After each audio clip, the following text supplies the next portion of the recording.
Computer, and now we're gonna go live on Face Melt. One moment.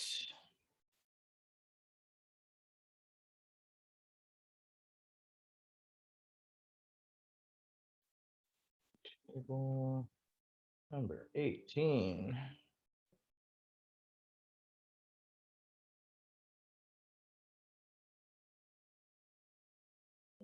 Share to go. Going live. Hello, everyone. Thank you very much for joining us tonight. We have a special Veterans Action Council Roundtable tonight. We have a special guest tonight, and we are going to be discussing activism and organizing with special guest Diane Goldstein, the executive director of the Law Enforcement Action Partnership. It also used to be Law Enforcement Against Prohibition, but that has since changed. And they have been active out in the world. And many of us veterans here are active at the local, state, federal, and now international level. So we wanted to impart some wisdom to y'all about how we do what we do. And by having a special guest who's been in the trenches doing it, especially as we're trying to build a bridge between veterans, and of course, we need to be reaching out to our first responders, which of course is our law enforcement, as of course our fire department, as well as ambulance personnel as well. So this is one of our initial reach outs, and we appreciate Diane taking the time to be here today. So we're going to start off with Diane and give her a chance to introduce herself. Thank you very much. I'm really kind of humbled and honored to be asked to speak with all of you, and really looking forward to learning from you guys as well. And so my name is Diane Goldstein. I have been a member of Law Enforcement Action Partnership since 2010, where we were a single focus law enforcement against prohibition just on drug policy. And so I was a speaker, advocate, became a member of the board, was recently the board chair, and then I got hired and started as the executive director on January 1st. So now I'm actually getting paid for this, which is, 10 years work. It probably is all about $5 an hour if we rough it all out. I think what's really important coming from the law enforcement perspective is we've seen, because of organizations like veterans groups and marijuana patient advocates and drug policy advocates, is we've recognized the distinctive harms that the drug war has had on the impact of community health and safety.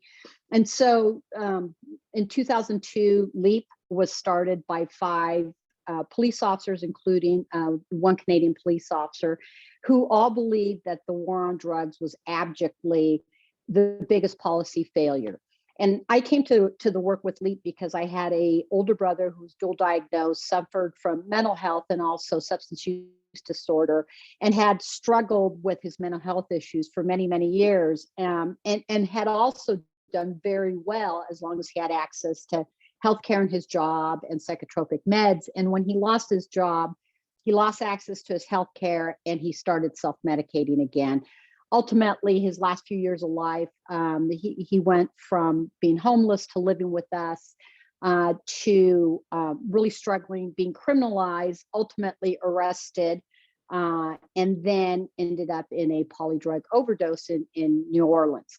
And so what I saw both kind of personally and professionally in my career, which started in 1983 and ended in 2004, is I saw these very, very perspectives, which was the personal impact on my family and the stigma associated with having both mental health issues and people suffering from substance use disorder, as well as seeing the law enforcement side, because my entire career, with the exception of the last couple of years where I was a division commander and ran 3 divisions, it was all operational. So I worked a gang unit, I ran a gang unit, I ran a narcotics unit. That was a multi-agency task force. And so I really struggled with how I stigmatized my brother, how I learned to help him. And then his death was really impactful because it really changed the trajectory of my life, which brought me to this advocacy work. And so I think it's really important that people recognize that, and especially, PTSD is prevalent in law enforcement. PTSD is prevalent in the vets groups and in the fire services and in any areas where there's some real distinctive trauma. But one of the things that what people don't understand is how PTSD manifests itself in law enforcement into spillover violence. And so spillover violence, impacts use of force out on the street. You have situations where cops shouldn't be out there. They haven't been given the proper treatment that they need. And then it also impacts their professional and personal life through spillover violence. We have high divorce rates, high alcoholism rates, high domestic violence rates. And so the advocacy work really also is about getting law enforcement professionals to recognize that things like ayahuasca or maybe medical cannabis should be freely available to them as well. Absolutely, without a doubt. And that's one of the reasons why we're also a big proponent of access to natural medicines. But as we start to have our discussion here, so thank you very much for that introduction of yourself, Diane. It's important for people to understand where you've come from, especially in the professionalism that LEAP has been pushing at the national and international level. It is key. So as we start into our discussion, basically the importance of finding common ground and building a coalition. Why is that necessary? Diane, you want to start with that and we'll go around to our other members. Sure. I think LEAP in particular, for years, has very critically understood that our organization is nonpartisan in nature. And we've developed a message where we can find common ground with both conservatives and Democrats. Our strength has been is that we've identified where all of us can agree in a policy and how we may differ in other areas. But when it comes to the issue of cannabis adult use consumption or investing in research for marijuana and PTSD, right now I'm working on a decrim bill in California, SB 519, that's going to decriminalize psychedelics. And so there's this place where I think as advocates it's really important to know what we can change in this moment to improve people's lives now. And I'm not saying that we shouldn't have the big vision, what's our world going to look like in 10 years or 20 years? But if we don't focus on the now, we're going to, leave behind a lot of men and women that we shouldn't, to drug overdose, to death, to criminalization, and to so many of the harms that have been institutionalized kind of in our criminal justice system. Right on. Mr. Robert Kwelski.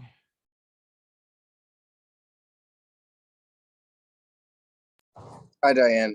Our next question for you, I guess, would be, what have you found most effective or impactful when organizing? So I am not really a grassroots organizer. I think that there are people out there that are probably much better at that. But I think what's important and what people discount in how to make change is personal stories. And I think that's what makes veterans groups so effective.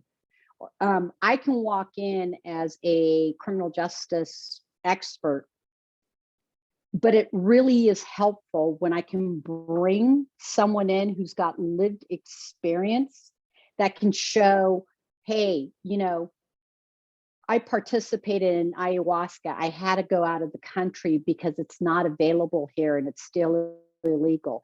And why should we have healing therapeutics illegal when we're losing so many people? So it's tying in both the professional expertise with the personal lived experience, because all the work that I've done in legislation, whether it's at the federal, the state, or the local level, is when I can bring in a mom who's lost their son to drug overdose or to state prison, or a veteran who basically, it was about to kill himself or herself and ended up, being saved by psychedelics or by being able to become a medical marijuana patient. I think those are the really, really impactful ways that we can make significant change in our country. Thank you very much. I have found your own testimony is also being one of the most amazing ways to reach across the aisle to touch people. Each one of us as veterans have unique stories. Same for service members and those that are helping from the fire and police and emergency communities. And I've seen where people initially look at you with a perspective because they have initial assumptions on what you should look like. So I've also learned that dressing the part was something that was key. I don't show up in, a pair of jeans and a t-shirt and actually go and lobby at a local, state, federal, or international level. I realize the audience I'm speaking toward, and I will put on a jacket and be more formal depending on the situation as it arises. But I found personal testimony has been exponentially a great way of reaching across the aisle because it brings a human face to the issue, to the story. It was how we were able to get medical marijuana initially through was by having constant understanding and going over of different patients' testimonies because they're so diverse. No two patients have the same sort of system, much less the same access or the same cannabis usage. So it was multiple layers that I had to realize early on that is um, a different way that I could find individually to perpetuate change was using my own personal story as a way to get the foot in the door. It's one thing to just say, hey, I'm an American. It's another thing to say, hey, I'm a combat veteran. I have this issue. I need this assistance. I'm not getting it in my district. I think those have been very powerful in ways for me to gain access to furthering my issue or at least getting into the office so I can actually bend the ear of somebody who was important to reach that person I was trying to reach, because you never reach the initial person you're trying to access. You have a stage. So that's part of going back to why it is very effective to, be in organizing, because those levels of organizing allow you that access. So as we bring it back to the discussion, Rico, you want to respond to that, and then we'll go over to Michael. Yeah, sure. Thank you. And thanks, Diane, for joining us. It's a real pleasure to have you. You definitely have been busy, and I admire the work that you have been doing for many years. The importance of coalition building, it's vital. And for the work that we're doing, especially in the cannabis field, we have to build coalitions. We have to find that avenue of approach, even with the most difficult people in front of us who are adamantly opposed to the position without even hearing a word from us. For me, I found it interesting that when I came back from Iraq, I was able to get a lot of assistance. There were a lot of people willing to listen, and very many people and organizations lent me a helping hand and got me involved in the community and stuff like that. And I was very grateful for it, and very grateful for it. But as soon as the issue of cannabis came up, that was it for a lot of the traditional contacts that I had gained. And I found myself having to build from scratch. And it's because of organizations like the Law Enforcement Action Partnership, which back then was Law Enforcement Against Prohibition. Diane, you were one of the first ones to sign onto a petition that I created to try to get Dr. Sisley her job back at the University of Arizona. Over 100,000 people signed that petition. I don't know most of them, but it got a lot of attention. And so even when you can't organize in person or organize with the brick and mortar entities that are around you because of this issue, and it's still being a political third rail in many lanes, reaching out through the internet and trying to find a tribe there to build off of has been something also that I found to be very useful. That's what I got on that question. Thank you, Council Member. Council Member Michael Crowitz. Thank you. So I do have also a follow-up, just a very quick one to add on to that. If you didn't mind, just to talk about some of the changes in the coalition, kind of coalitions, new coalitions that you're able to join and are working with since changing the name. I know that was one of the parts of the sort of the reestablishment of Law Enforcement Action Partnership, was to be able to work on a broader scale, work on harm reduction. I remember Neil talking about a lot of stuff. I was listening. I don't remember it all, but I was listening. But yeah, if you can talk just specifically to any I'm not putting you on the spot to give me a list or anything, but anyone that jumps to mind that you feel like talking about. And then thanks.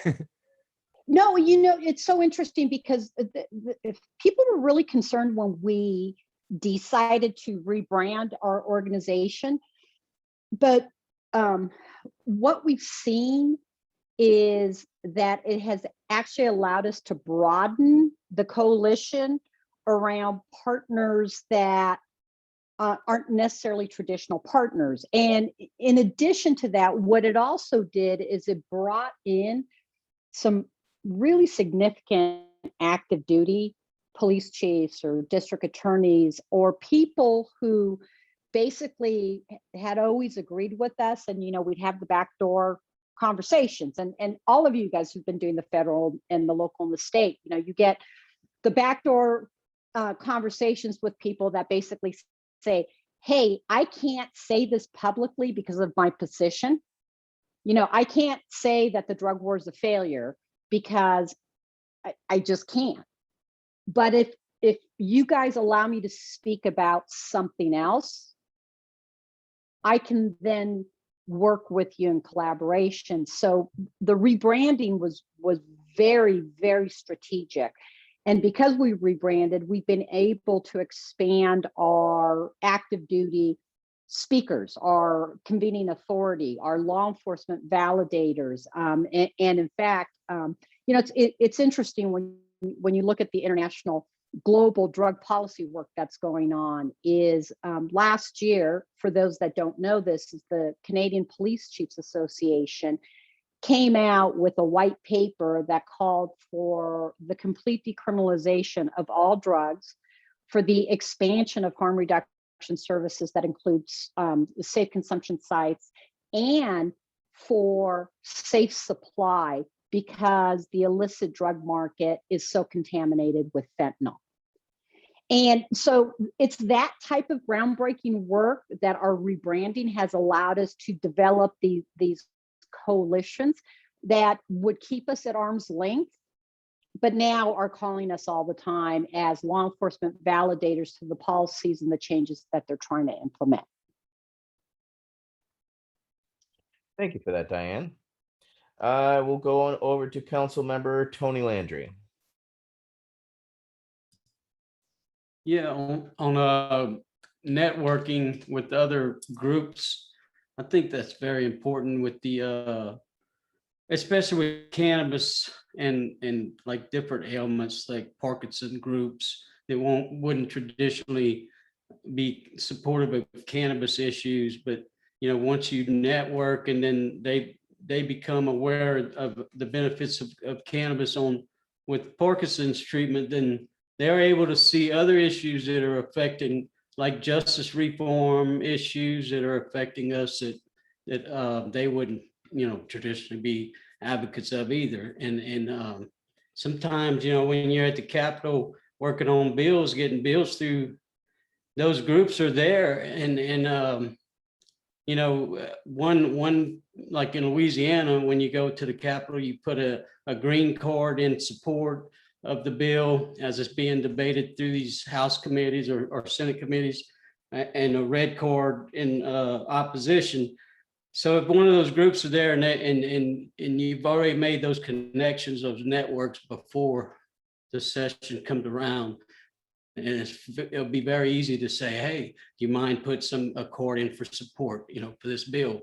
And a lot of times those one, core, or they possibly might even speak and give testimony, especially with Parkinson's. So it's important to do that work, reach out to those groups and send them an email, tell them, raise some awareness of some area that maybe you see that you can bridge a connection, and it's going to be a very powerful tool when it comes down to advocating through bills through the Capitol.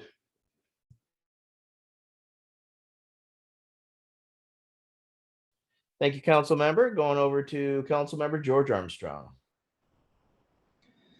So when it comes to networking and building coalitions, I believe there's a couple of things I'd like to talk about. Like in our veterans group, we have our own veterans group, and this group kind of is a coalition, kind of trying to be built within veterans. But in my advocacy, a lot of the most productive things I've done has been with medical patients groups, and with groups such as Normal and stuff like that, where like Diane was saying, the personal stories can be powerful. So I think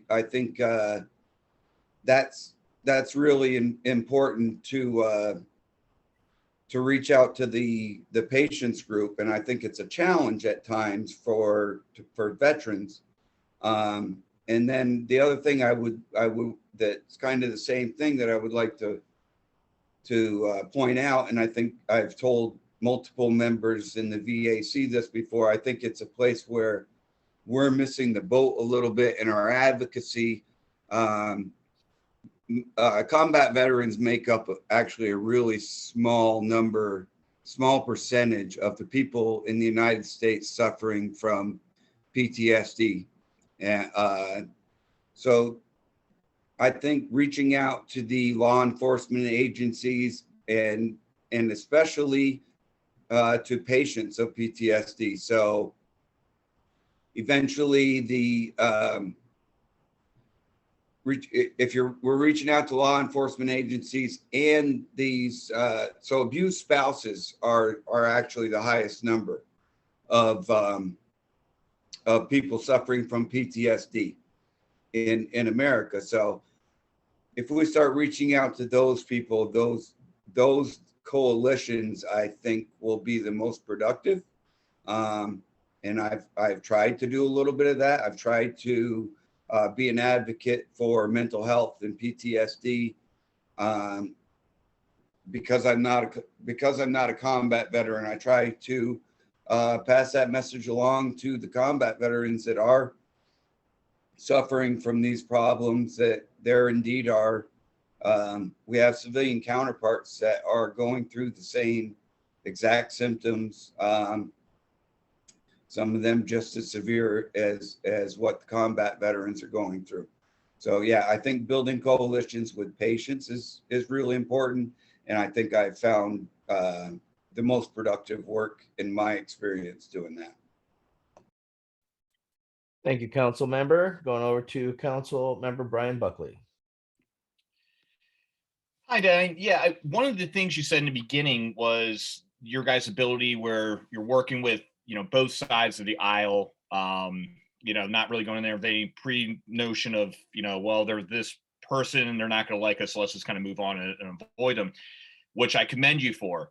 I definitely think, especially in the cannabis community, I think as soon as people start hearing the word Republican, they just kind of turn their head like, forget about them, which I think is 1,000,000% wrong. Using my experience in the military, I would empathize with violent extreme organizations. Didn't mean I wanted to ever become one, and I want to find a way to defeat them or influence them into a different direction. That's why I always say, hey, with both sides of the aisle, you got to empathize and understand where they're coming from and able to have an adult conversation with them and try to do an influence operation on them and bring them to your side to see the light.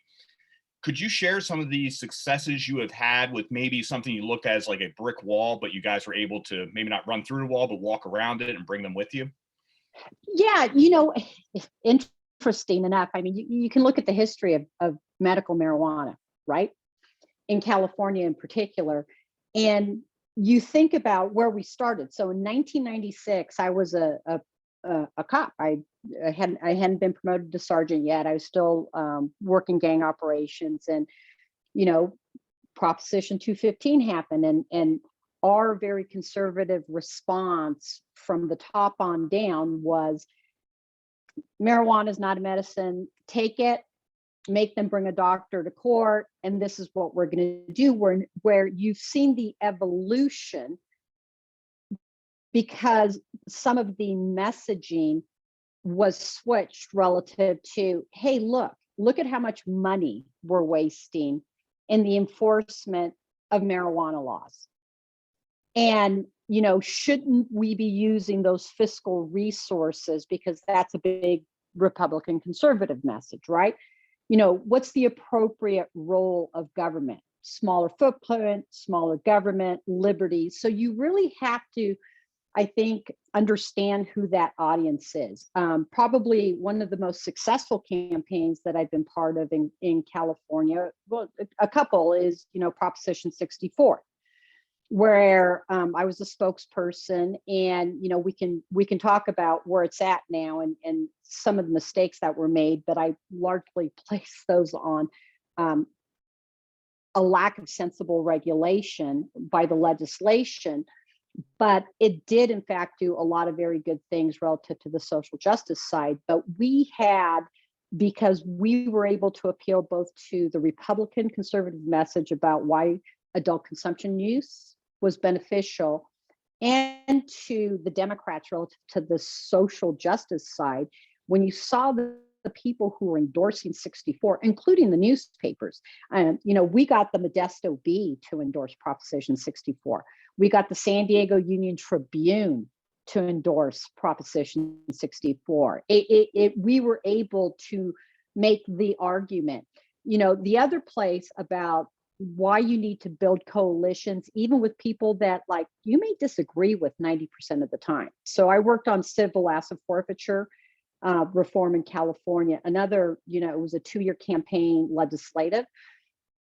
And we worked with the Heritage Foundation.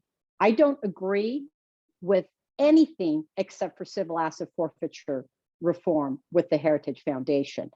But we walked into Republican legislators' office with a member of the Heritage Foundation, myself, a member of the ACLU, and then the lobbyist for the Drug Policy Alliance. And people, and when we walked into whether it was the Democrats or the Republicans, people were like their heads spun. It's like, what, the Heritage Foundation?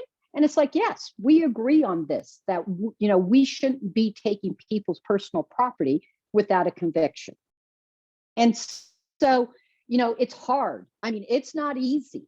It really, really is not easy to do that work, because sometimes in coalition building and finding that nexus where you all agree, there's places that it's like, I'll be nice, I'll be professional, I'll be respectful.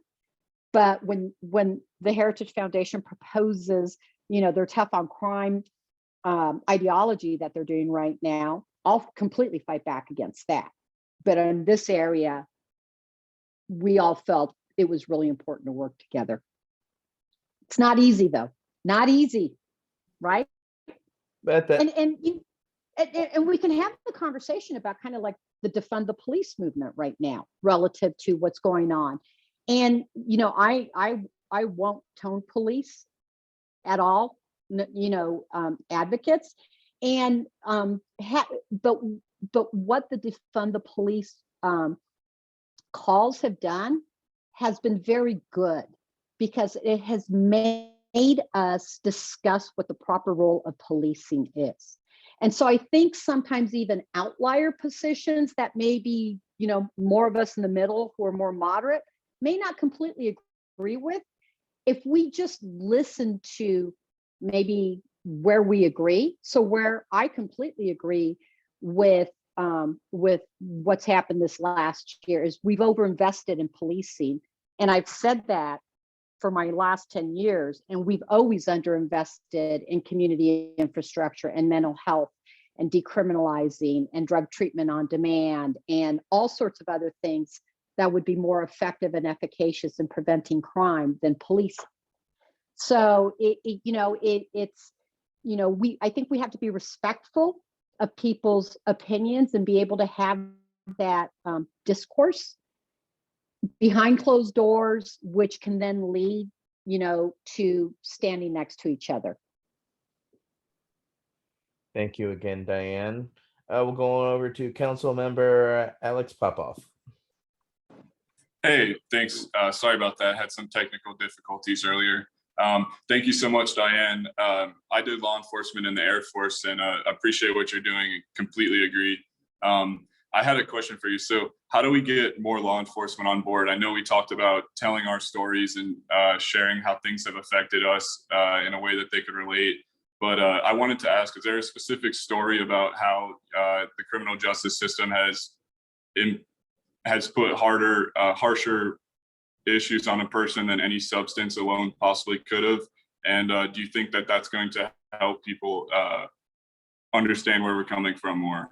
Like, is there one, like you mentioned, civil asset forfeiture, and to me, that, like, I'm sure there could be plenty of examples where, a family member's like entire belongings and home even could be taken away if they say it was tied to a crime. And I'm just wondering if you had any examples of that. Well, yeah, there's way too many examples of civil asset forfeiture reform. But, I think sometimes when you're talking about changing law enforcement's hearts and minds in many aspects, it's about making their jobs easier. And it's about thinking about the policy is in having the discussion with them is, you're chasing, in states like Louisiana, California's pretty lucky that, we've made the transition. There's still some pretty significant racial disparities when you start breaking down who we're still arresting. And we have to start talking about policing more in that aspect. But, it's about law enforcement traditionally has been asked to solve societal, socioeconomic issues of poverty, issues of class, so many different things. And we just don't have the skills or the tools to do it effectively. We're like a stopgap. And you know who we should be blaming for that? It's not the cops, frankly. It's our legislators, right? Because they're the people who are crafting and designing laws. And I think that's the hard part sometimes. Right now we're in this place where we're shouting over each other instead of recognizing, again, that nexus is we're seeing some tremendous movement. Today, Derek Chauvin was sentenced. So before I got on, I've been doing some media calls around the sentencing. And it's important for policing that Derek Chauvin was held accountable. But I think ultimately it's also important that we hold our legislators responsible for broadly how many laws we have in society. It's one of the things that you guys will understand this. The only two people that are allowed to use state-sanctioned violence in defense of their communities or their country are you guys and us, right? And I think the military probably is much more strategic about deploying the military than our legislators are about deploying the law.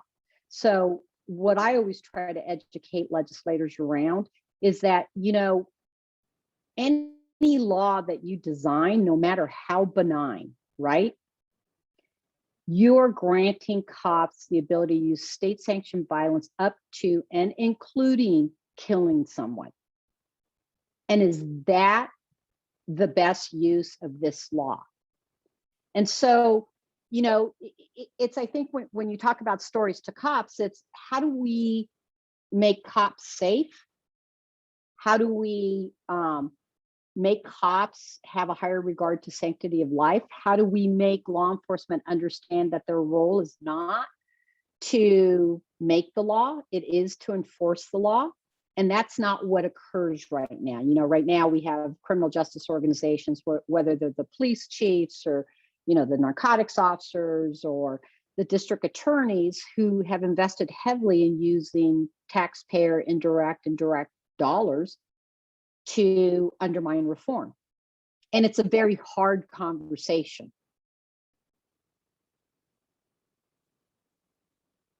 I guess there are no easy conversations, though, when we're talking about people's lives, but there are Correct. important conversations that have to be had. And you are correct. Legislators need to be held accountable for the laws that they've perpetuated, the same way that somebody like Derek Chauvin has been held accountable for, his crimes. So I'm going to go from over to Council Member Robert Kowalski, and then I'll move on to our next question. Thank you. It's quite interesting, Diane. You're bringing up all of these things that I can relate to personally in my career as both a military police officer and as a cannabis advocate and mental health advocate. And it brought up an interesting point of view for me that I find quite funny in this concept of what we're talking about now, because my second deployment overseas was a police transition team, and that required us to travel from various police stations in various different areas and to really dumb down police work for Iraqi police officers. And one of the main objectives of that mission was bringing back community policing, building back a rapport amongst the Iraqi police community and the civilian community at large, in order to provide a safer environment for the community and the police officers, but also to provide more eyes throughout the community, allowing for the police officers to not have to be everywhere at once.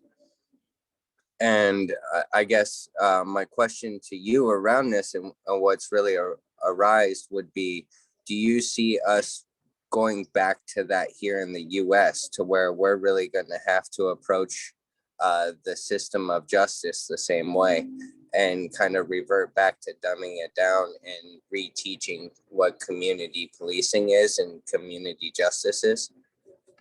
So, I would not use the term dumbing down relative to community policing, but let me say this about community policing. Law enforcement in America has never done community policing. We've talked a good game. And so, when I'll just go back to kind of, I have this vision that we're working through with a lot of, coalition partners about who's responsible for community health and safety. So, for many years, law enforcement and the criminal justice system have basically felt that they're the sole providers of the expertise of who should weigh in for public safety.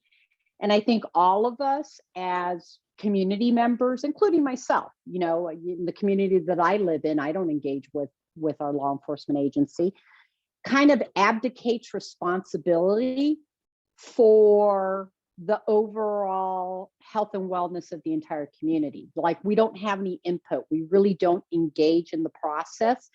And so we're at this really great stage, I think, and we have this opportunity to redefine what public safety means. And I would say that it has to be community health and safety with significant input, if not led by community members in some aspect.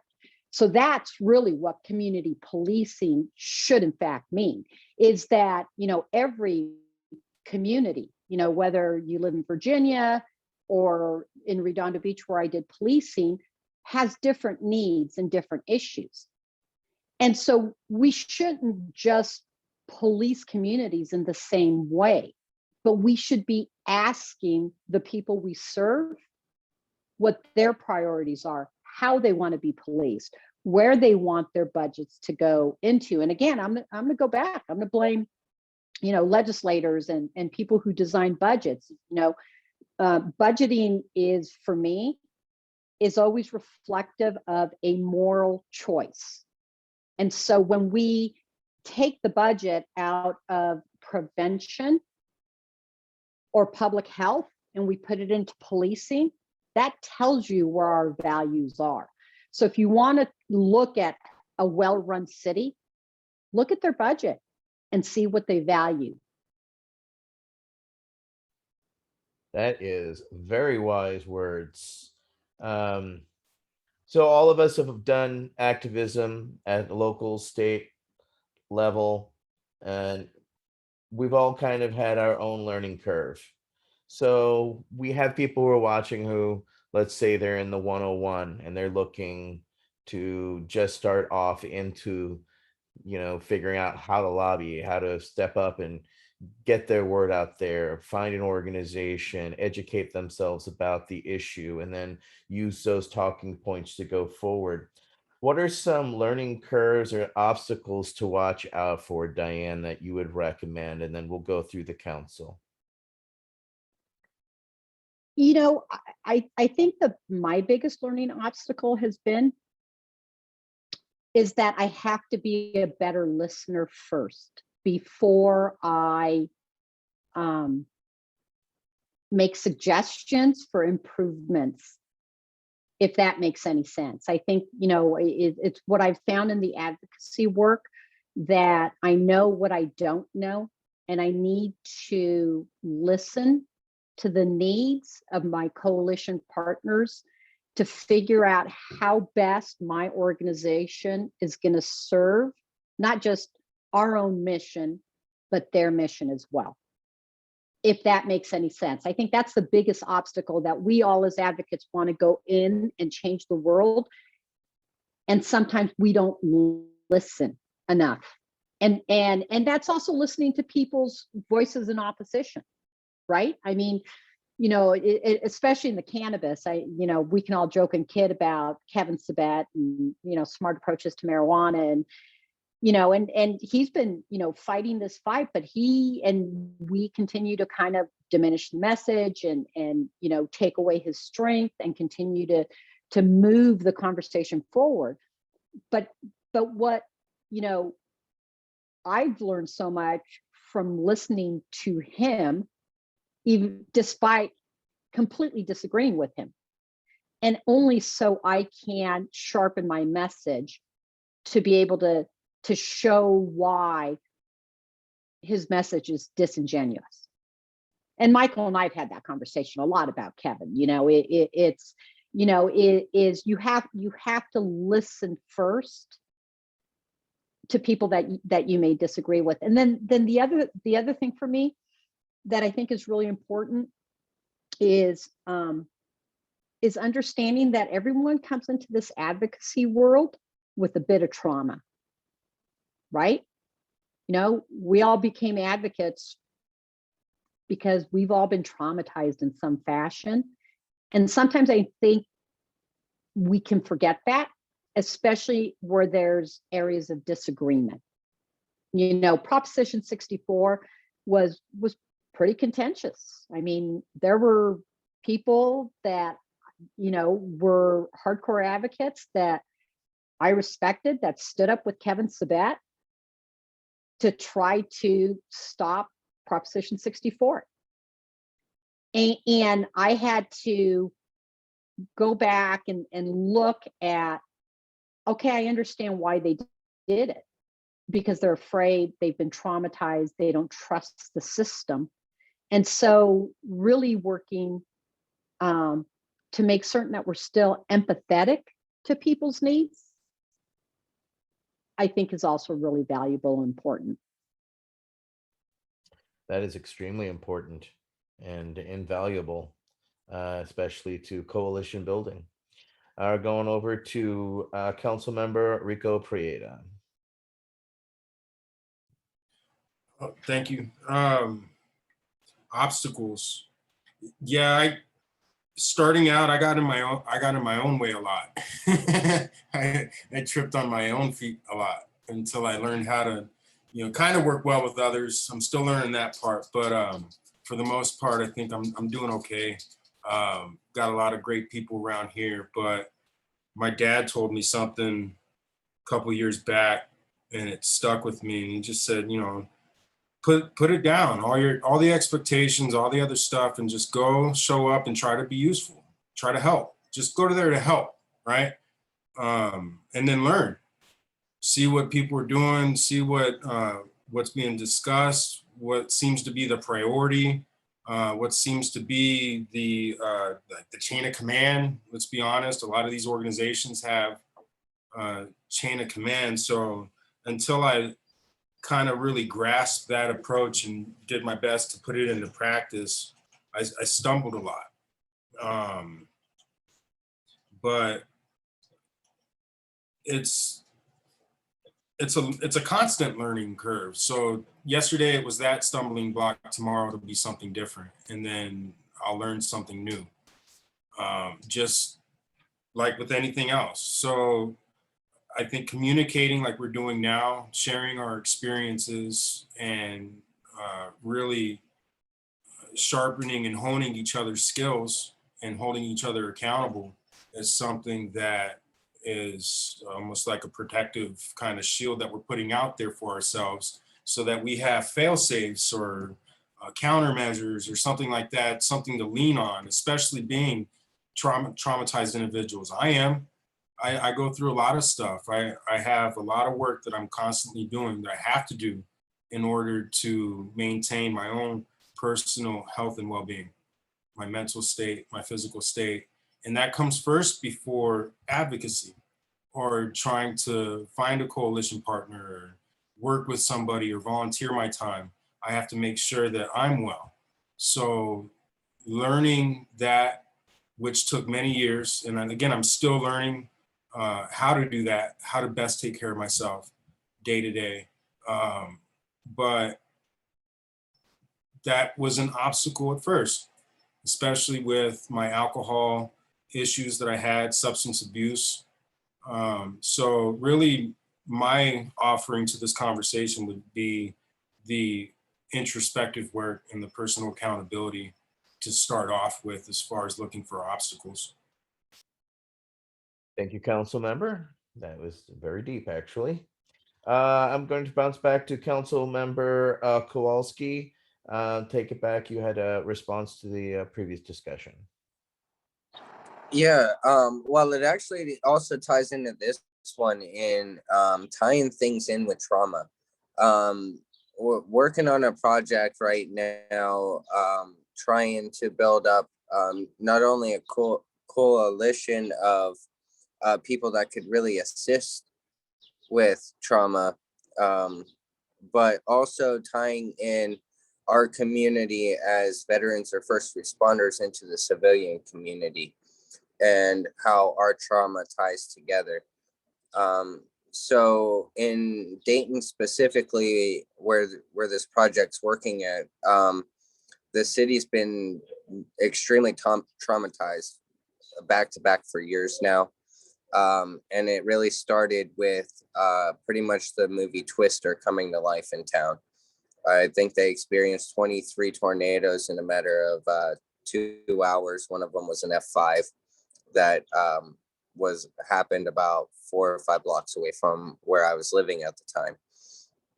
And then the following year, just after that, there was a major shooting on the district downtown where everybody kind of goes and hangs out. It's where all the clubs are and whatnot. And then the year after that, COVID hit.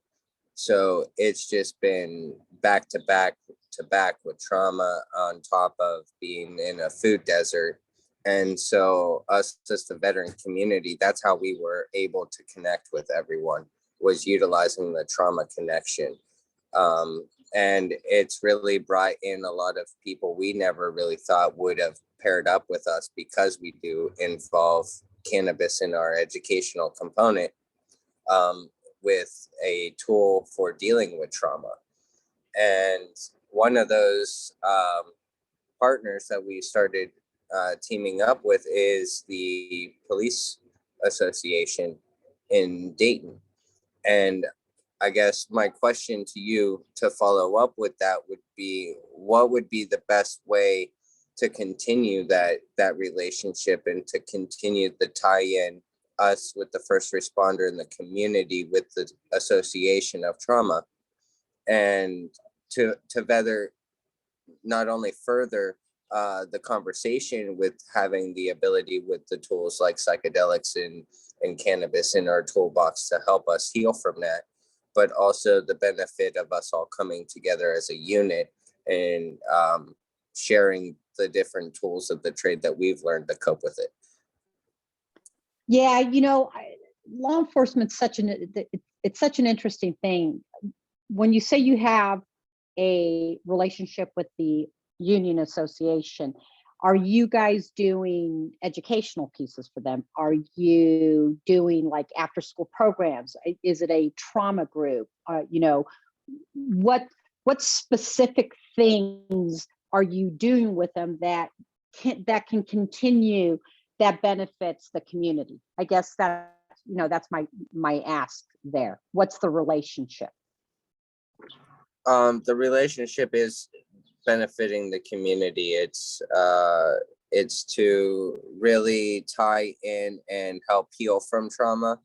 Currently, the police force is stretched so thin with the going-ons and the daily occurrences of shootings and whatnot. Mm-hmm.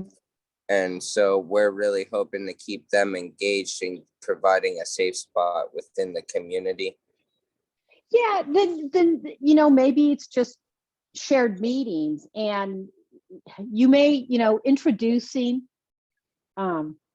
alternative holistic medicines to treat law enforcement PTSD may not be something that they're really open to, but if you share your personal story about how it's helped you, if you guys are having facilitated discussions around the issues of trauma, if it's, community settings, is there peer counseling groups that you can start where, if someone needs to talk to someone, if they're high risk for suicide, but they would prefer talking to a vet versus, another type of practitioner. I mean, I think I could see some overlay, but you have to really tread it very carefully, especially around the issue of PTSD with law enforcement, because a lot of folks are loath to share that they have PTSD because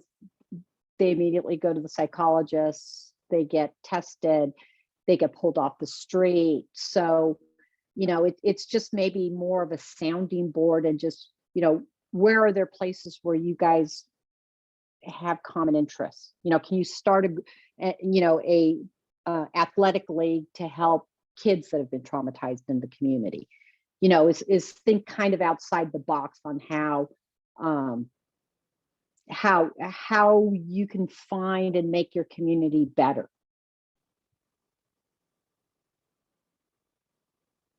All right, I will go on over to Council Member Alex Popoff. Thanks, Etienne. I was going to touch on the question, what are some learning curves and obstacles to watch out for? And kind of offer my experience and see what Diane thought as well. And what I had wrote down was often when you're starting out with advocacy, whether it's literally the city level, county, state, federal, whatever, it's easy to get too frustrated with the lawmakers or the lawmakers' assistants or just the policies in general. You know, we've all experienced our own trauma or suffering, and then we've had friends that may not still be here with us. And when you're talking to these people who may have literally zero respect for the plan or anything we're trying to do, it's easy to get mad. And one of the first times I went and publicly spoke, it was at a Collier County commissioners meeting, and they were voting on to ban medical dispensaries. And I was just like shocked. I'm like, the state, it's in the state constitution, it's medically legal now. Why would they do that? And I just gotten out of the military and I was just blown away by that. And now I realize that many states, that's just a common practice. And it was easy to get frustrated at the time. But moving forward, when I spoke at city and even at the state level, it was easier to keep my cool because I realized, hey, they literally don't have the same level of understanding. They probably don't know what the endocannabinoid system is or anything like that. And we just got to start on a basic level. So I was going to say, what are some tips that that you think would help people in a similar situation for that, Diane? Thank you. I think recognizing it, you know, here's the hard part about legislation and policy is keeping up on the dramatic changes that occur is incredibly difficult. And again, it's about being engaged. Is you have to, as an advocate, you have to almost become kind of like a policy expert when the city's going to, you know, start talking about this issue, because you know, when it comes to the issues of bans, we should be working on it way ahead of time and not waiting until they've already designed the municipal code ordinance that's going to ban.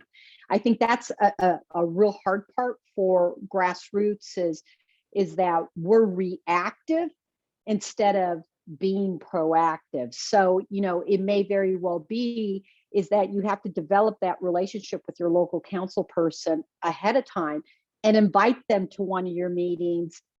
Let them get to know you as an organization and then say, hey, we're available to talk to you when this issue comes up. And this is the importance of it. And this is why.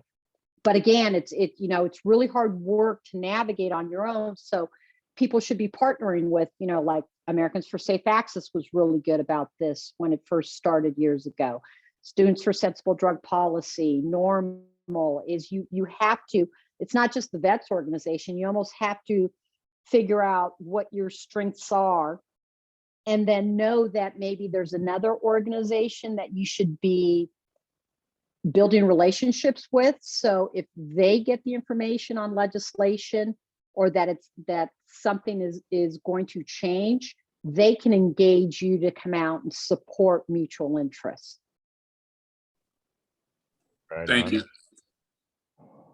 Definitely, one of the things I've learned is not to set yourself up for disappointment by having an expected outcome to happen. I think I had to learn in coalition building, as well as I had to learn how to be lied to my face.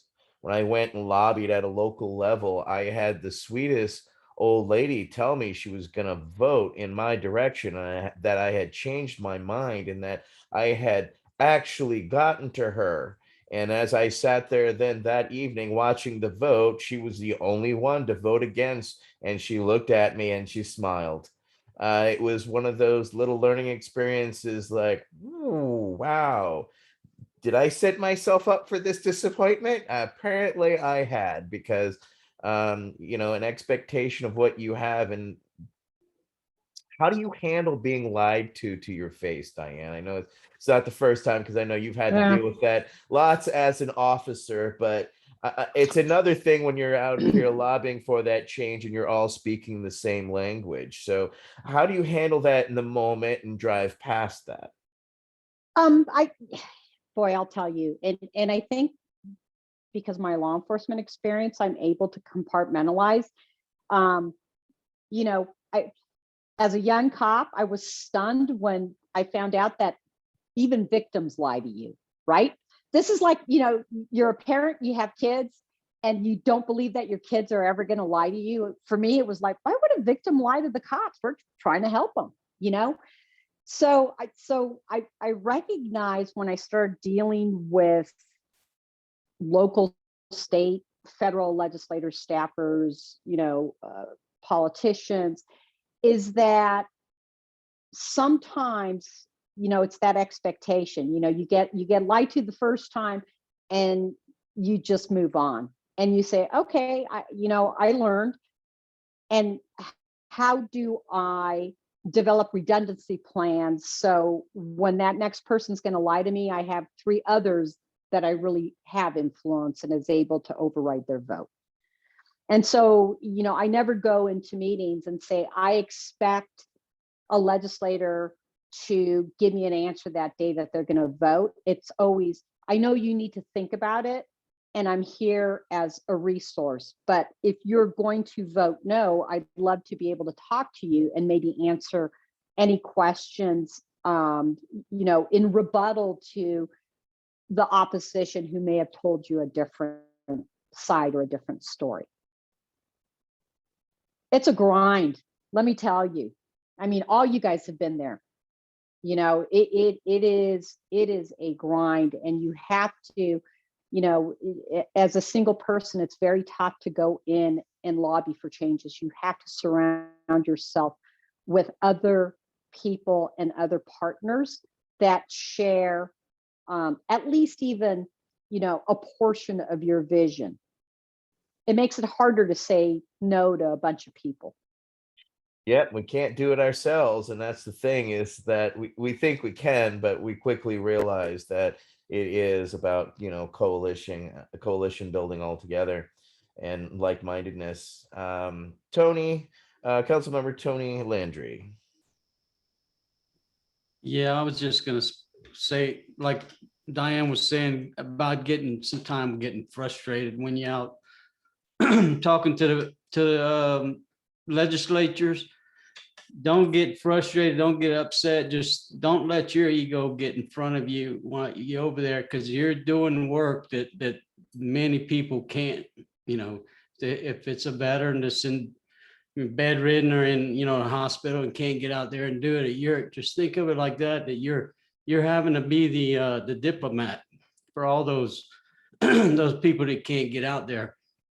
And then if you use that and then get in the mindset that many of the legislators don't know anything about what your issue is, so you have to raise awareness. And a lot of times if you do it in a non-confrontational way and just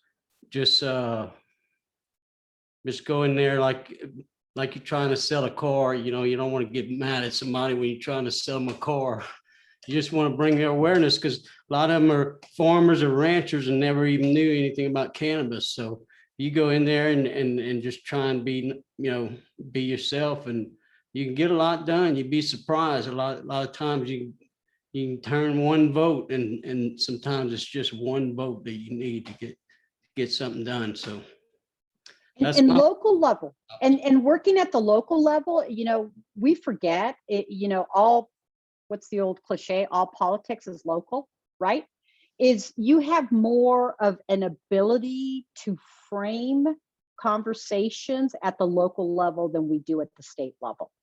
You know, you start getting into state or even federal legislation, and you got to have connections, you got to be working very strategically with other people who are putting forth legislation and need you, you know, for a particular message. And I think this is the, you know, the beauty of my organization, is that everyone recognizes how much influence law enforcement has. And so the ability to bring someone in from law enforcement to be able to say, well, there's dissenting opinions on that. And this is the reason of why we need to look at all sides, and you're not hearing everything that you need to be hearing. Brian, I think back to San Diego because I've done a lot of work in San Diego. Remember a few years back, right after Prop 64 passed, and the then San Diego chief in a city council setting just absolutely lied about the calls for service. Well, I worked with a local activist, Terry Best, down there, and we did some research, and it took us a while. We basically got the Voice of San Diego to do a piece, we did a total hit piece on her, and blew up the calls for service and showed how she had mischaracterized the level of calls for service, the types of calls for services. And it's hard to do that on the state level, but it was really easy with some significant partners down there who used me as the expert. We pitched it, and then I'm quoted all over the place talking about how that's not the role of law enforcement to mischaracterize data in that fashion. Councilmember Buckley, you'd like to respond? Yeah, Diane, I think that's a great point, and I think it's fantastic you brought up about working with the local government. And I think people, kind of overlook that, and they shoot for the stars with the federal government, which good luck trying to get rid of some of those people who've been around for 30 years. But, similar situation to what you just brought up. I mean, I was in a board of supervisors meeting last year, and literally right before I was about to speak, one of the supervisors just flat out lied about dispensaries and them going into areas and how it just allows children to go in there and they're going to have more access to cannabis. And I was like bewildered. I couldn't even get my words out where you're getting hit twice for an ID and all that stuff.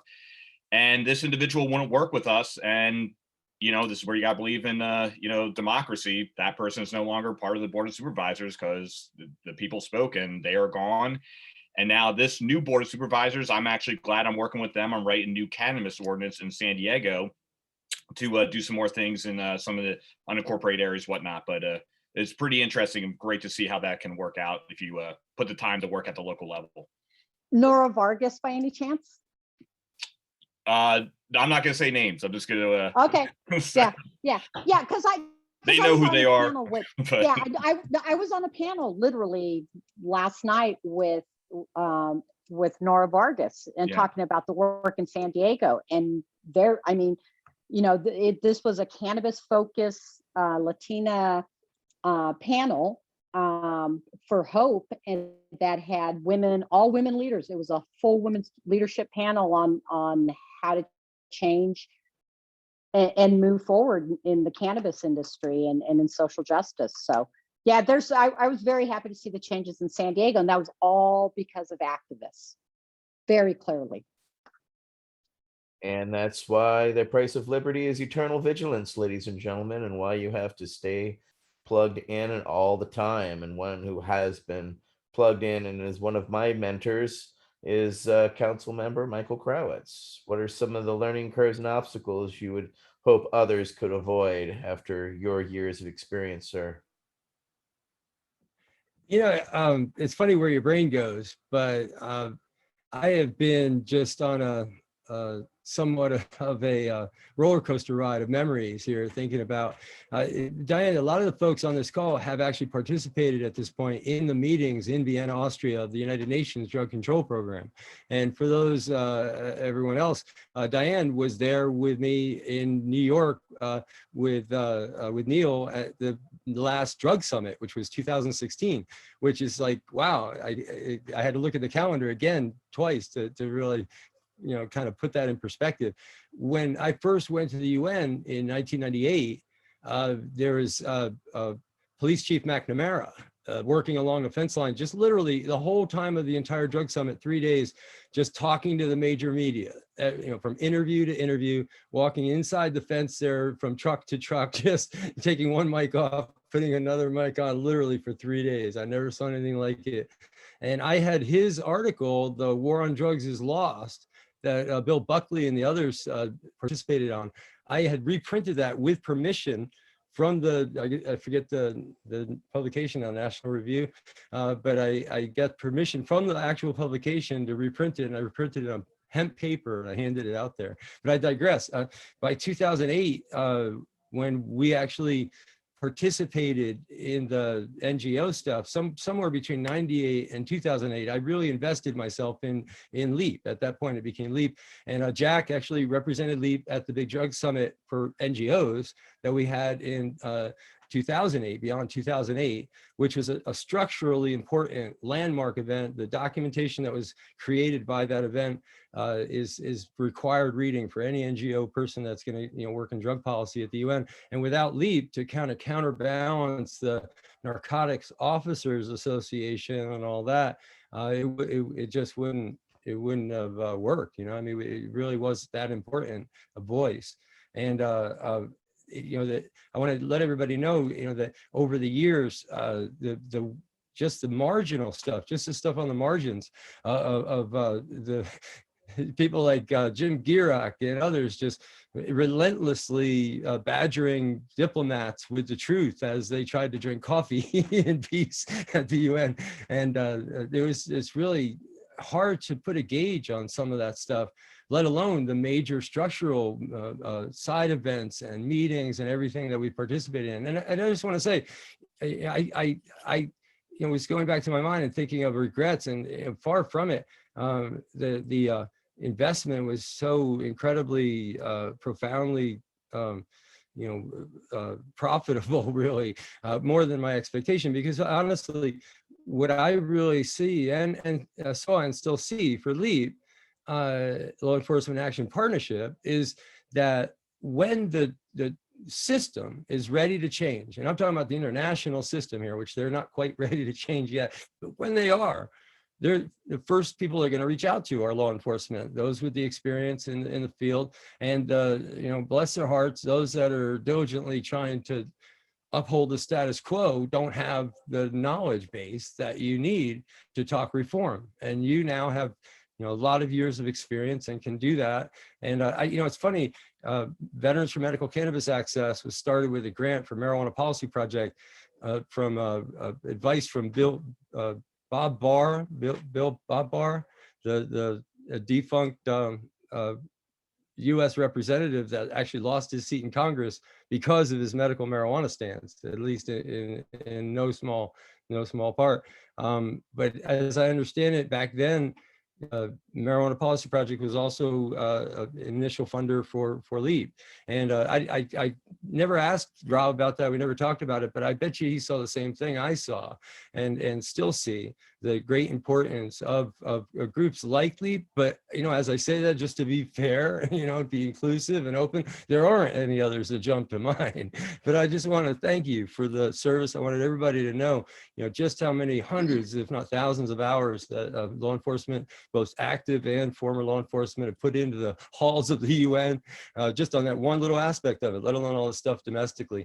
Y'all know what I'm talking about, the kind of hard audience that you face there in Vienna. They're read in now on that. Yeah, but what's so interesting about it? Let's just talk about, wasn't there, didn't the UN just come out with, and again, Kevin Sabat, parroting this like this is a good thing. I actually think that it's a good thing for us because it means that they're ready to talk about sensible regulation.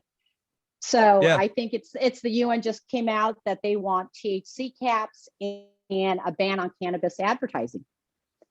Literally, if you think about the work of what you did last year, and I'm going to say this, I think that what LEAP recognizes is we can uplift organizations. Like we've helped to uplift the work that you have done in the UN because it's so critically important. Is the work that we're tying into at the UN right now is decriminalization. We'll be back at the UN next year. I'll be in Vienna next year again with a much stronger coalition partnership. It just seems to perpetuate and grow where that's, for those that don't know, is there was federal decriminalization language that was introduced. I don't know it's getting co-sponsors. I'm not certain how far it's going to get, but it's been introduced, and it's largely based on the European or the Canadian style of decriminalization, not the American style of decriminalization. So what's really important about the work that you've done there, Michael, and other, decriminalization activists and NGOs from the international space, is we're now starting to get a common understanding and definition of what decriminalization should mean. And that's reducing the harms of the criminal justice system, not having collateral consequences. So there's this great synergy, both at the national and the international level, that I think is really important, because the more we can influence the UN into ending the single drug conventions, their next step is, I think they're going to recognize that they're going to have to sensibly regulate cannabis, that they're just going to have to accept it, because there's nothing they can do about it. And so, you've been fighting there for so long, and it's made such a big difference. And I think we've always been very proud to have you as a partner there, because it's a very complicated place to navigate. That is what he is teaching us, and we are learning, and the learning curve is steep, needless to say, but it is going to, only embolden us to be part of that coalition, to be standing side by side you when we are in Vienna and working on that change. So we're building that coalition so that we can assist. We'll take this on over to Council Member George Armstrong. Yeah, so I'm going to kind of repeat what a couple of things said, because I think I kind of want to put my own twist on it. I believe if I was going to tell a new advocate that was just starting something to watch out for, the first thing is what Etienne said. I would curb my expectations as far as what you're expecting out of your general advocacy. Like Diane said earlier, I think it's really easy to get to feel like you're going to save the world and go out running. So yeah, I think curbing your expectations for each, what I found for myself, if I was going out for an event, even if it was for a weekend, I tried to make my expectations to just change one mind, or to just help one patient, right? And that's what I literally went in telling myself that if I did that, then it would be a successful weekend. And it actually opened up the way I did my advocacy during those hours, because I didn't have the expectations of what that day of advocacy was going to entail. So I think that's really important. I would also tell every advocate to know a little bit of history about people on both sides of the fight. So if you're going to go and advocate at the local level, know the position of know the position of the people on the city council, for example, if they've been a long-term opponent of what you're fighting for, or if they've been on your side. All really important stuff. And then know the people you're working for. Don't accept every offer you get until you do your a little bit of due diligence to see what the event is. So that would be my kind of mixing in with kind of what three other people have said. And then I would just like to ask real quick of Diane what the status is. She talked a little bit about, Diane, you spoke a little bit about PTSD patients or PTSD cops that suffer from PTSD not wanting to. And that's something we talk a lot about here. Veterans often don't don't own up to their PTSD till long after the symptoms have become unmanageable because of the risk of losing their job, being discharged. And I'm assuming I know the answer to this question, but I just would like you to touch on a little bit of what the experience of a cop experiencing trauma, and if they generally seek help for that. Yeah, you know what, I would suggest to you that the military, because the hierarchy and law enforcement have a lot of similarities, and especially around issues of culture and not wanting to ask for help. Because I've had several friends of mine that have killed themselves. In fact, you know, one of them did so on his boss's chair at his desk at an ATF office. And so the stigma associated with mental health issues in law enforcement is pretty severe still. And so the more we can do to provide wellness opportunities built into a system where there's no punishment if someone seeks help, unless there really is something distinctive that would make them unsafe to put on the street where they could harm someone else. And I think that's the real hard part, is no one knows how to do that because of liability in many aspects. You know, I'm sure the military, and I didn't serve, is probably averse to liability. And so many of the decisions that are made are not necessarily in the best interest of the overall wellness of the people that serve, whether it's the military or law enforcement. It's to be risk averse and to not be liable. And so I think, you know, again, that's kind of like this governmental issue. How do we get, you know, these entities who hire people, who train them or don't train them enough, or don't provide the right resources to understand that they are in fact responsible for what their employees do.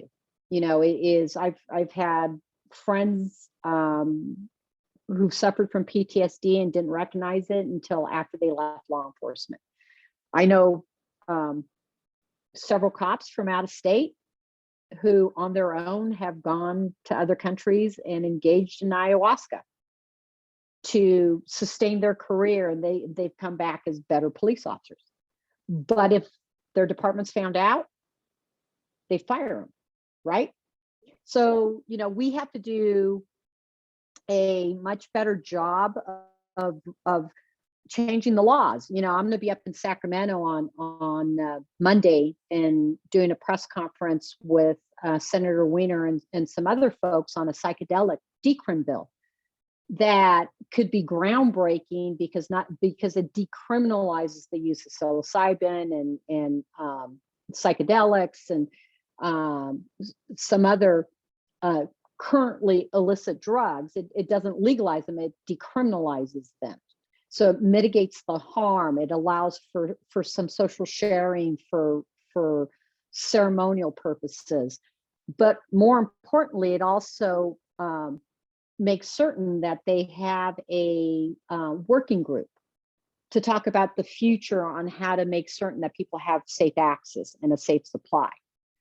And you know, I think right now, I just saw a poll, it was a great poll. 83% of Americans believe that the drug war has been an absolute abject failure, and that and like a real high percentage, you know, like 70% of Americans believe that simple possession of drug use should in fact be decriminalized, and people should not be criminalized for suffering from substance use disorder, or even engaging in kind of, you know, if you're an adult and you're 21 and you want to smoke a joint in your house, who cares? It's not law enforcement's business, right? And it's not law enforcement's business until you get in a car and you drive under the influence of alcohol or drugs, or you hurt someone, and then we should be involved. And so the American public is starting to really make some very, very clear demands on Congress and at the state and at the local level. And I think you're going to see the next 10 years, there's going to be just this shift in policy that I think is going to benefit all of us. It's going to benefit cops because they're not going to have to do a lot of the work that they've been stuck doing in the past. It's going to benefit patients. It's going to benefit people that have been marginalized by the over criminalization of our society. So there's a lot of positive things, and simply look at marijuana. 1996 California, and since Proposition 64, legislatively, how many states have done adult legalization through their own legislation, not even through ballot measures? I mean, I think Idaho is the only state left in the United States right now that's all red. Yeah, pretty much. And they're even trying to make a constitutional amendment to stay with their ignorance as well. So it is rather frustrating to watch, especially since it's surrounded by all the medical states currently and a country that allows for medical access. So they're happy to stay there, and that's their choice. But that's allowed us each of our own little 10th Amendment experiments that we have. But what we have here in California is, of course, different from every state, and that's also its own challenge. Is as many of those states have changed their laws, every law from its medical or its adult use are completely different. No two are the same. And so that's why there needs to be discussion now at the federal level, especially after Connecticut became the 18th state. And I think Rhode Island is lining itself up to be the 19th state currently. So I would say the momentum is definitely escalating in change quicker than it happened for medical cannabis. It seems to be a flood toward adult use, and that is, of course, opened up the discussion for psychedelics and psychedelic usage. And it seems that our need to build that bridge and coalition with law enforcement, and due to their fear and stigma of mental health, it seems it could be quite groundbreaking and beneficial to many of your police compatriots. So moving on from organizing at the local, state, federal, and international level, Diane, you've been doing this for decades, like many of us here. What did it take, to get here? Oof, a lot. And I know this is only a snapshot in time as well, of course. Boy, I'll tell you. But compromise is good and bad. I was very happy with many of the things that Proposition 64 did, but frankly, I think our legislators tanked it with overregulation. And I'll say this about probably the compromise we had to make, and I didn't have any input into this compromise. I just came in as a spokesperson and as a law enforcement validator, but we had this discussion a lot. I think that the learning lesson from California is that you cannot allow local control to be able to ban. There should be a mechanism in place that if there either needs to be a local vote in order to do it, but they just can't outright ban, especially like Redondo Beach, where I did my policing career. I think we overwhelmingly passed Proposition 64 in all our precincts by like 65%. They still have a ban. They still have refused. They look at their numbers as, we don't care that 65% of our residents voted yes. They're still, locked in this ideological. So there's got to be some type of mechanism, because, if we talk about the only messaging that's left by Kevin Sabet at this point is that legalizers, us, right, promised the end to the illicit market. But none of us ever said that. We said, sensible regulation is going to mitigate the harms of the criminal justice system by reducing the footprint of law enforcement. But the problem is bans and overtaxation and too much regulation has propped up that gray market. And that gray market is very destructive to furthering this conversation on how we're going to do it. And so, you know, is as we look at the work that you guys are doing in maybe sensible regulation is, you know, there's a distinct nexus between overtaxation and overregulation and propping up the illicit market. And because it's hard to reduce barriers to people of color to get into the regulatory system. You know, we have to start talking about social equity. What's the best way to actually design social equity? You know, automatic expungements. What people don't know in California, as an example, because marijuana is just a small piece of kind of the portfolio I work on day to day. I'm also doing a lot of sentencing. We, as an organization, do a lot of sentencing reform and a lot of different things. But for those that don't know, in California, if you get arrested, even for a misdemeanor, even if you're not convicted, that arrest history does not fall off your record till you're 100 years old. And so your records, felony misdemeanors, follow you forever unless we engage in a very strategic legislative process to say, we have to have automatic expungements for crimes, and not just marijuana crimes, you know, and I always like to try to jokingly, you know, end it with this comment is that there's a bit of psychedelic or marijuana exceptionalism around plant-based medicine. And I completely understand that. But we need you guys to continue to blow up the entire drug war, because, you know, whether you're suffering from opioid addiction or whether it's a methamphetamine addiction or it's something else, is we need to be more engaged with not messaging. And this is, you know, sometimes I see this out of both the psychedelic world and the marijuana world, is we're the good drug users.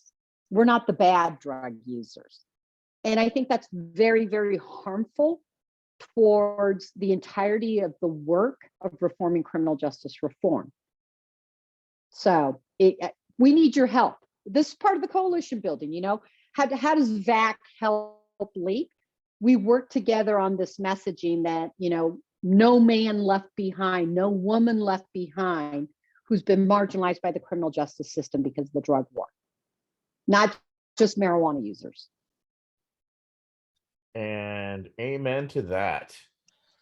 So I want to thank you, Diane, for your insight as well as your eloquence and what it took to get here. It's taken all of our voices, all of our actions, and it's going to take even more of our voices coming together, which is why we wanted to have this discussion tonight, because we need you who are watching right now. We're sitting here watching and us hearing our stories. We're telling you the options that are available in the future that's available to you when you plug in. It's very satisfying. Don't get us wrong. It's very frustrating working for change. It's constant vigilance. It's constant education. It's constantly educating those around you, making copies and spreading that information.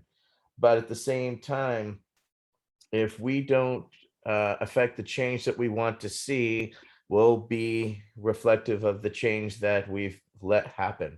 And we let prohibition happen. Not enough people stood up for that change and let it perpetuate for generations. And so hopefully it won't take us generations to change it all, but we didn't lose all of our rights in one action, and we won't gain them back in one action either. So that's why we have to all plug in. I want to thank our guest tonight, Diane Goldstein, for her insight and what she and the good people are doing there at Law Enforcement Action Partnership. Please, Diane, if you want to impart some of your social media and how people can plug in and get involved. Sure. So you can find us at lawenforcementaction.org. We're on Twitter at Police for Reform. We're on Instagram, and I'm on LinkedIn personally at Diane Goldstein. And so we're very easy to find. We do a lot of requests for communication and education. And if anyone's working on if you guys are working on smart bills that have a nexus to public safety, we try not to weigh in on regulatory issues, but we do, if we can have a nexus to public safety somehow, is we do look at things and weigh in.